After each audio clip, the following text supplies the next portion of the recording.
अस्सलाम वालेकुम दोस्तों, एफआईए के लिए ज़बरदस्त नोट्स जो हैं वो मेरे सामने आए हैं और वो मैं आपके साथ शेयर करना चाह रहा हूँ। तो ये नोट्स जो एफआईए के बारे में एमसीक्यूज़ हैं, ये तमाम पोस्ट के लिए इंपॉर्टेंट है। इसके बाद कुछ एमसीक्यूज़ होंगे जो मैं आप लोगों के साथ शेयर करूँगा, और वो कांस्टेबल, यूडीसी, एलडीसी और इसके साथ जो छोटे स्केल्स हैं यानी कि 3-4 वाले जो हैं उनके लिए इंपॉर्टेंट होंगे वो एमसीक्यूज़। तो हम आगाज़ करते हैं यहाँ से। ये जो एफआईए के एमसीक्यूज़ हैं ये तमाम पोस्ट के लिए इंपॉर्टेंट होंगे, ठीक है। FIA stands for federal investigation agency, ठीक हो गया। उसके बाद अंडरस्टैंडिंग FIA क्या है। FIA एक फेडरल इन्वेस्टिगेशन एजेंसी है और ये कब इस्टेब्लिश हुई थी, कब कायम की गई थी? 1974 के एक्ट के तहत। FIA का जो एक्ट है वो 1974 का है। और अगर आपने अभी तक FIA एक्ट के एमसीक्यूज़ नहीं देखे तो आपको ऊपर नज़र आ रहा होगा आई बटन में, वो भी ज़रूर देखिएगा। और इसके साथ आप लोगों ने इस चैनल को भी ज़रूर सब्सक्राइब करना है। इट वाज प्रोमलगेटेड यानी कि नाफिज कब हुआ था? बना 1974 में था, लेकिन पाकिस्तान के अंदर नाफिज कब किया गया था? 13/1/1975 को, ठीक है, यानी कि 13 जनवरी 1975 को। ऑब्जेक्टिव्स, मकासद क्या है FIA के? जी, ये स्मगलिंग को रोकना, गैर कानूनी दरामद जो होती है, करेंसी ऑफेंसेस, करेंसी से मुतालिक जो जराइम होते हैं उनको रोकना। ये उर्दू इसलिए साथ बता रहा हूँ क्योंकि आपके ये वाले MCQs कांस्टेबल के उर्दू में आएंगे, ठीक है, बाकी पोस्ट के इंग्लिश में होंगे। फॉरेनर्स, इमिग्रेशन, गैर मुल्क जो हिजरत कर जाते हैं या आते हैं उनको रोकना। पासपोर्ट एंड इंटरनेशनल जो ट्रैवल्स होते हैं उनको देखना। उसके बाद प्रोविंशियल रेमिफिकेशंस ऑफेंसेस यानी कि इनके जो बाकी एंड सो ऑन, और इस तरह के जो हालात होते हैं। अब ये प्रोविंशियल तो होता है सूबाई, ठीक है, एक सूबे से दूसरे सूबे, और यहाँ के जो हालात होते हैं उनको रोकना, ठीक है। तो उनके अंदर भी अगर गैर कानूनी कोई स्मगलिंग वगैरह होती है तो उसके साथ भी डील करते हैं। ये नहीं कि एक मुल्क से दूसरे मुल्क के सिर्फ सूबे से सूबे भी ये डील करते हैं। ओके जी। विजन, इसका मकसद क्या है? To serve as a role model for provincial police forces, ठीक है जी। ये जो सूबाई पुलिस फोर्सेस हैं उनके साथ मिलकर ये काम करते होते हैं, ठीक है। ये आपका हो गया पूरा। अब हम दूसरे पेज पे जाते हैं और यहाँ पर आप कहते हैं कि मिशन क्या है, इसका मकसद जो अब काम कर रही है। To achieve excellence in FIA, to promote culture for of merit providing content. अच्छा, ये ज़रूरी नहीं है आप लोगों के लिए, ठीक है। व्हेन FIA वाज फाउंडेड, अब ये अहम MCQs हैं, ये हम करने लगे हैं। FIA की जो बुनियाद है, first came into existence in 1942 during the Second World War to take up investigation of corruption, ठीक है जी। तो सबसे पहले FIA जो दुनिया में बनी थी वो 1942 में बनी थी, वर्ल्ड वार 2 के दरमियान। ये आपके MCQs हैं, वर्ल्ड वार 2 में या असल में कब बनी थी? पाकिस्तान में तो 1974 में बनी थी ना, वैसे कब बनी थी? 1942 में। और करप्शन से मुतालिक इन्वेस्टिगेशन करने के लिए। उसके बाद बढ़ती हुई जो सप्लाईज होती हैं उनको रैम्पेंट कहते हैं, उनको रोकने के लिए, उनके बारे में इन्वेस्टिगेशन करने के लिए इसको बनाया गया था। उसके बाद it was named as special police establishment. ये आपके MCQs है कि इसका पुराना नाम क्या था? Special police establishment. और आफ्टर इंडिपेंडेंस 1947, इसको 1947 के बाद यानी कि आज़ादी के बाद हमने इसको क्या नाम दिया था? PSPE, यानी कि Pakistan special police establishment. Okay हो गया दोस्तों। अब mister G. Ahmed in his report on police reform submitted to cabinet 7/4/1972, तो जी गुलाम अहमद साहब ने क्या कहा था 1972 में? ये कहा था कि इसका जो नाम है वो हमें FIA रख देना चाहिए। किसका नाम? पाकिस्तान स्पेशल पुलिस एस्टेब्लिशमेंट का नाम।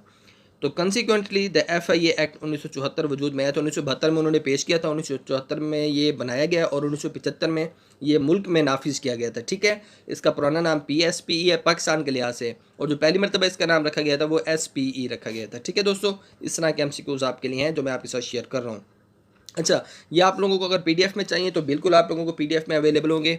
आप लोग हमारा फेसबुक ग्रुप ज्वाइन कर सकते हैं, लिंक डिस्क्रिप्शन में मिल जाएगा। इसके साथ वेबसाइट भी हमारी विजिट कर सकते हैं। वेबसाइट पर रेंजर्स वालों के भी पास पेपर्स मैंने अपलोड किए हुए हैं, वो आप वहाँ से डाउनलोड कर सकते हैं फ्री में, कोई इशू नहीं है, ठीक है। अच्छा जी, तो वही बात होगी 1974 वाला जो एक्ट है वो नाफिज कब हुआ था? 1 जनवरी 1975 को। और इस तरह से FIA जो स्पेशल पुलिस एस्टेब्लिशमेंट थी पाकिस्तान की, उसको क्या नाम दिया गया? FIA दिया गया था। और ये 1972 में FIA का नाम दिया गया था और नाम देने वाले का नाम था G. Ahmed. Head of FIA के जो हेड है वो कौन होता है? ऑफकोर्स ये हमें पता है DG होता है, और DG को अपॉइंट कौन करती है? फेडरल गवर्नमेंट करती है। ये MCQs ही आपके साथ आपको बता रहा हूँ मैं। Generally a very senior police officer, जो DG होते हैं वो बहुत ही सीनियर पुलिस ऑफिसर होते हैं जिसका स्केल 21 या 22 होता है। और जो करंट DG हैं वो हैं जी डॉक्टर सनाउल्लाह अब्बासी, ठीक है जी। उसके बाद करंट डीजी डॉक्टर सनाउल्लाह है। और ये आपने देख लेना क्योंकि चेंज होते रहते हैं, ये तसल्ली भी कर लेनी है करंट वाली जो बात है। FIA is monitored by ministry of interior, वज़ारत दाखिला जो है वो इसको देखभाल करती है। हो गया जी आपके पास MCQs। ओके, इसके बाद role national central bureau Interpol in Pakistan was originally set up in 1957। Interpol जो है वो 1957 में वजूद में आया था पाकिस्तान में, और अब ये जो है किसके साथ मिलकर काम कर रही है, पाकिस्तान के अंदर FIA के साथ, ठीक है। और इनको जो हेड क्वार्टर है वो इस्लामाबाद में है, ठीक है। ये आगे MCQs आ भी जाएगा, यहाँ पर आपके पास यही अहम MCQs है। अब हम नेक्स्ट पेज पे चलते हैं। ओके जी, मोटो क्या है FIA का, सदाकत और दियानत, ट्रूथ एंड ऑनेस्टी इसका मोटो। ये आपके MCQs आ सकते हैं, हर इदारे का अपना मोटो होता है। FIA का सदाकत और दियानत है। फॉर्म्ड, ये हमें पता है 13 जनवरी 1975 को जो है ये अमल दरामद हुआ था इसका। Legal jurisdiction constitution of Pakistan, जो पाकिस्तान का आइन है उसके तहत इसको बनाया गया था। और इसको कौन चलाता है, गवर्नमेंट ऑफ पाकिस्तान चलाती है। गवर्निंग बॉडी का मतलब इसको जो हुक्मरान चलाती कौन है। हेड क्वार्टर इसका इस्लामाबाद में है। मेजर यूनिट्स ऑफ SIA, ये आपके लिए बहुत इंपॉर्टेंट MCQs है, तमाम पोस्ट के लिए आपको ज़रूर ये तैयार करने चाहिए abbreviations.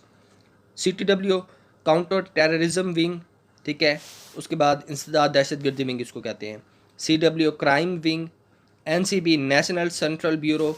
Interpole international criminal police organisation, ठीक है जी। नेक्स्ट है जी IW इमिग्रेशन विंग, गैर मुल्की हिजरत से मुताल्लिक होता है ये। TW technical wing. LB legal branch. AHTW anti human trafficking wing, ठीक है जी, एंटी ह्यूमन ट्रैफिकिंग विंग। उसके बाद AW कौन सा है, एडमिनिस्ट्रेशन विंग। और ECW कौन सा है, इकोनॉमिक क्राइम विंग, ठीक है, इकोनॉमिक क्राइम विंग। ओके जी, नेक्स्ट हम चलते हैं। नेक्स्ट एब्रिविएशन है आपके पास CCW साइबर क्राइम विंग, ठीक है जी, कंप्यूटर से मुतालिक जो जराइम होते हैं। CC क्या है, कंप्लेंट सेंटर। और उसके बाद ECL क्या होता है, एग्जिट कंट्रोल लिस्ट होता है। और मुल्क से बाहर आने के बाद आने जाने की नकल हरकत को कंट्रोल करने के लिए जो लिस्ट बनाई जाती है उसको हम ECL यानी कि एग्जिट कंट्रोल लिस्ट कहते हैं।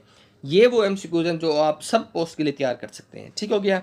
इसके साथ अब नेक्स्ट MCQs शुरू होने वाले हैं, उसके लिहाज से बहुत अहम है आपके पास, कांस्टेबल के लिहाज से। तो यह हम इंशाल्लाह ताला आपके साथ नेक्स्ट वीडियो में शेयर करेंगे। और अगर आप मज़ीद अपडेट इसी चैनल से हासिल करना चाहते हैं तो चैनल को सब्सक्राइब करके बेल आइकन।